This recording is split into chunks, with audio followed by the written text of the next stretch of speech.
semuanya, kembali lagi sama aku. Oke, kali ini kita akan mempelajari tentang pendekatan geografi. Sebelumnya saya mau tanya, siapa di antara kalian yang udah pernah PDKT sama orang yang kalian suka? Kalau kamu sedang melakukan pendekatan, berarti kamu akan tanya detail tentang dia, baik tanya ke dia langsung atau tanya ke orang lain yang kenal sama dia. Kamu akan mengupas semua informasi tentang dia itu.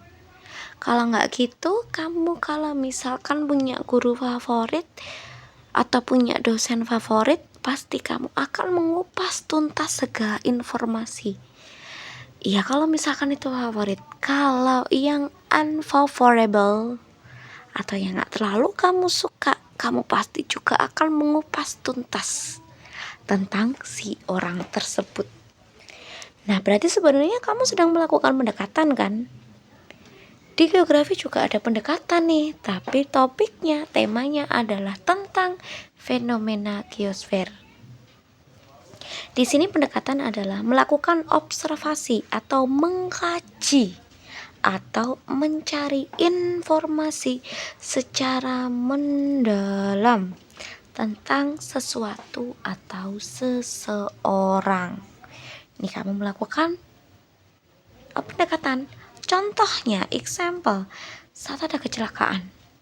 Kalau memang misalkan pada saat itu ada kecelakaan, pasti kamu akan bertanya, ini tadi kenapa? Kok bisa kayak gini, gimana? Korbannya siapa? Kira-kira langkah selanjutnya apa? Pasti kamu akan kepo. Nah, berarti kamu sedang melakukan pendekatan. Bagus itu, pendekatan. Nah, di geografi ada 3 macam pendekatan. Pertama, pendekatan spasial. Kedua, nanti ada pendekatan ekologi. Ketiganya adalah pendekatan regional. Kita ke pendekatan spasial terlebih dahulu. Pendekatan spasial, space, ruang. Spasial itu berasal dari kata space, ruang. Kita itu bertempat tinggal di suatu tanda kutip ruang yang tidak ada batasnya, yang kemudian itu bisa saling membaur satu sama lain. Nah, di sini ada kuncinya, ada ciri-cirinya. Pendekatan spasial itu selalu ada hubungan antar lokasi atau ruang. Sekalipun ini lokasinya ada di A nih, LDR sama B. Kalau misalkan mereka ada hubungan, berarti mereka akan diidentifikasi dengan pendekatan spasial. Kemudian di sini ciri kedua adalah ada sebab maupun akibat. Yang kuncinya kamu harus mengetahui lokasi kejadiannya di mana. Kemudian kamu harus mengetahui dan mencari tahu interaksinya ada enggak dari kejadian itu. Ada hubungan antar wilayah enggak? Kalau enggak ada hubungan antar wilayah, berarti bukan pendekatan spasial. Kalau ada hubungan antar wilayah, berarti pendekatan spasial. Fokusnya intinya adalah hubungan antar lokasi wilayah. Ini pertanyaan mendasar, ada where dan connection. Where di sini berarti di mana lokasinya. Nanti untuk menjawab yang ini. Terus kemudian connectionnya adalah bagaimana keterkaitannya, bagaimana keterhubungannya. Hubungannya kayak apa? Kok bisa kayak gitu? Berarti itu menjawab yang ini. Nah, di pendekatan spasial sebenarnya ada beberapa kata kunci. Contohnya, ada hulu hilir. Ini saling menyambung. Kalau ada penebangan di hulu, berarti banjirnya otomatis ada di hilir. Desa kota. Desa sebagai penyuplai makanan kota yang akan memasarkan. Arah itu berarti dari arah yang satu ke arah yang lain. Distribusi, penyebaran, berarti nggak cuma satu daerah saja, tapi banyak daerah. Kemudian jarak kan berarti daerah satu ke daerah yang lain. Konektivitas ini juga mirip-mirip sama jarak. Kemudian pola persebaran. Pola, kalau sudah membentuk pola, berarti di sini adalah akan dari satu tempat ke tempat yang lain. Terus kemudian terakhir adalah jalur transportasi. Jalur berarti kan ada banyak, ada luasnya, ada panjangnya. Berarti dari tempat yang satu menuju ke tempat yang lain, itu namanya jalur transportasi. Dan ini dikaji atau dianalisis dengan menggunakan pendekatan spasial atau pendekatan ke ruangan atau spatial approach. Oke, next kita ke pendekatan yang kedua. Pendekatan kedua itu adalah pendekatan ekologi atau pendekatan ke lingkungan, atau bahasa Inggrisnya ecological approach. Kalau yang tadi hubungannya dengan wilayah yang lain, kalau sekarang hubungannya dengan manusia, hubungannya antara manusia dengan alam atau lingkungannya. Berarti manusia bertempat di alam pasti akan mempengaruhi alam itu sendiri. Hubungan ini kan kata lainnya adalah interaksi. Ada nggak interaksi antara manusia dengan alam? Kalau ada, berarti masuknya ke pendekatan ekologi. Terus kemudian di sini adanya proses yang terjadi di lingkungan. Kalau ada suatu proses yang terjadi di lingkungan, ada dampak nggak ke manusia? Kalau ada dampaknya ke manusia, baik secara langsung maupun tidak langsung, tetap masuknya ke pendekatan ekologi.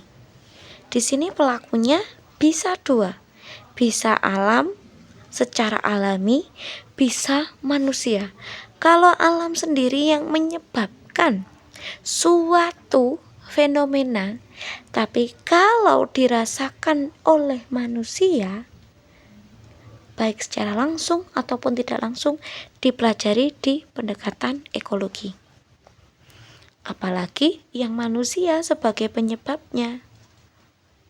Manusia sebagai penyebab, berarti posisinya otomatis nanti berdampak langsung maupun tidak langsung ke manusia itu sendiri. Contoh, ada banjir.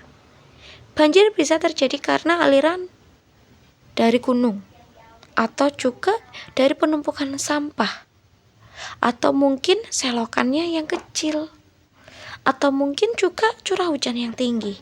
Berarti dari contoh-contoh itu kan bisa alam sendiri yang membuat, bisa manusia. Kemudian erosi ini juga akan berdampak ke manusia.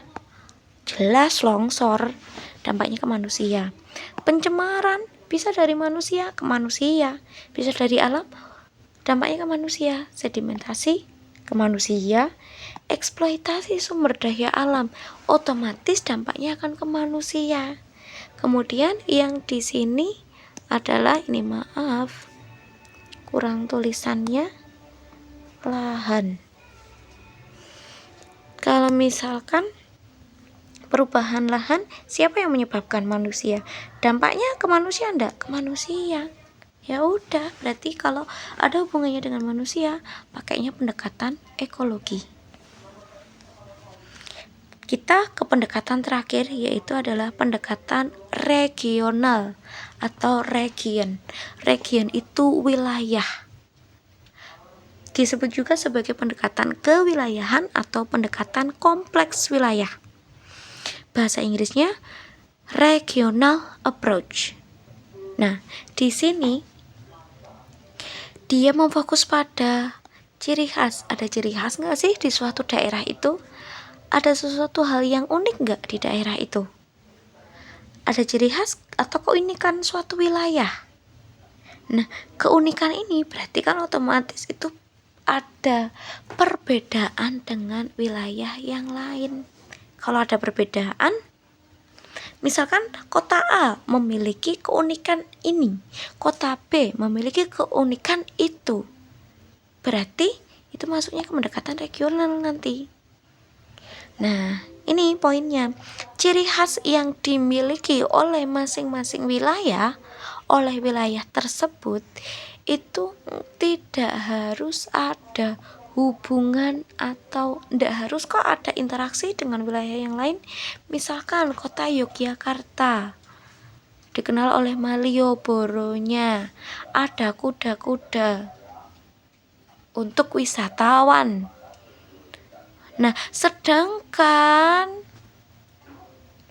di kota Surabaya lebih dominan lautnya, sehingga untuk aksesibilitasnya menggunakan perahu.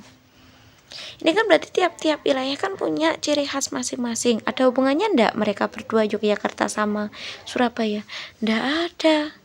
Tapi tetap masuknya ke regional, region wilayah punya ciri khas atau keunikan. Ini kuncinya adalah wilayah dengan segala ciri khasnya atau unique feature.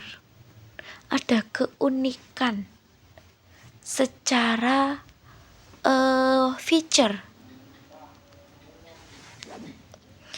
Kemudian pertanyaan yang bisa kalian tanyakan untuk menganalisis pendekatan regional adalah, apa sih ciri khas dari wilayah ini yang dimana itu bisa dibandingkan dengan wilayah yang lain?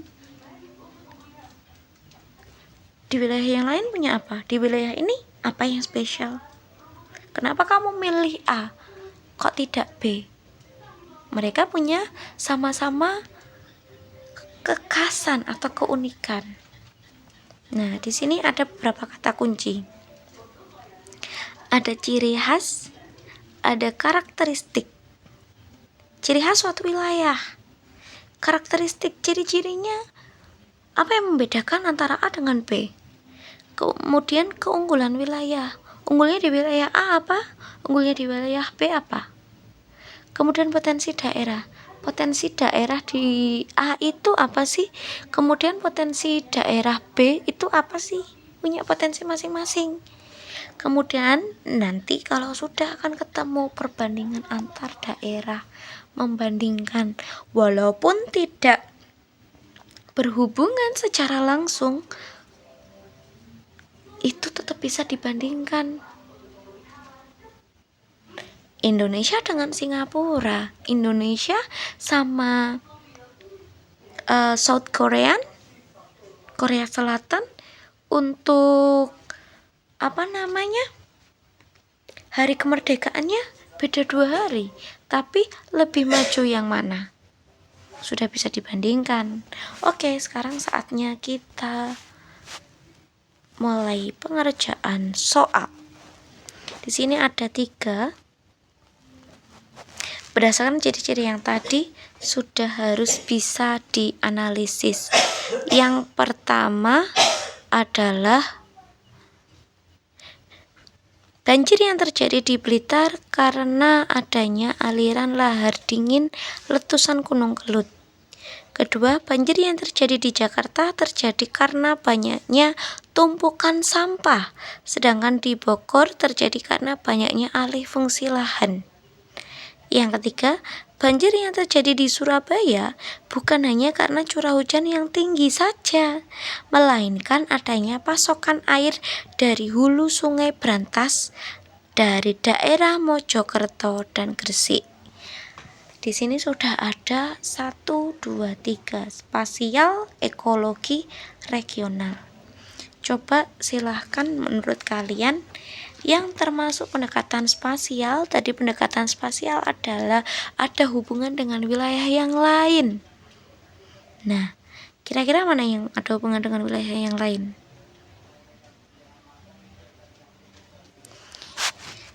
Ini terjadi di Surabaya. Ada banjir. Banjir akan berdampak ke masyarakat, benar. Tapi ini ada di Surabaya. Dan dia bilang kalau bukan cuma curah hujan aja yang tinggi, tapi juga ada tambahan pasokan air dari hulu Sungai Brantas yang ada di Mojokerto dan Gresik. Ini sudah beda wilayah enggak?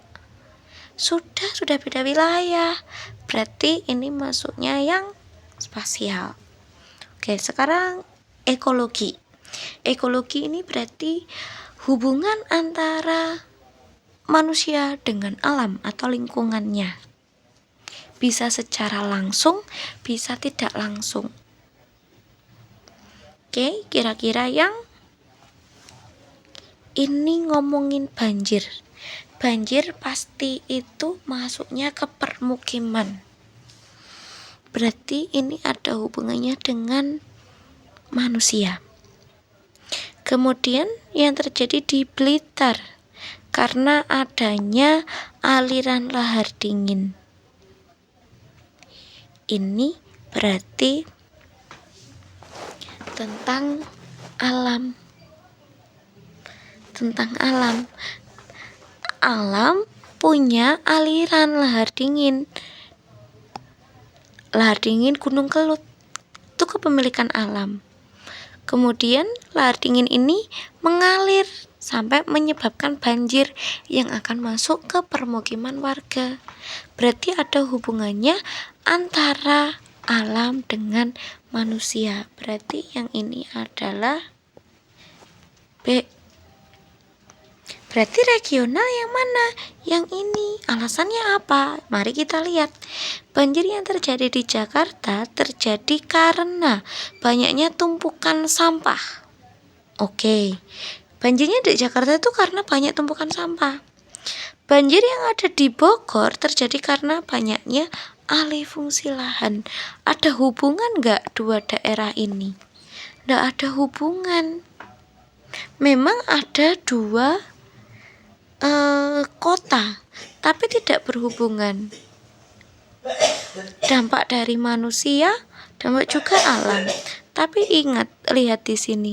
Di sini menyebutkan Jakarta dan Bogor, berarti dua wilayah. Berarti masuknya yang regional. Kayak gitu. Oke. Good luck. See you.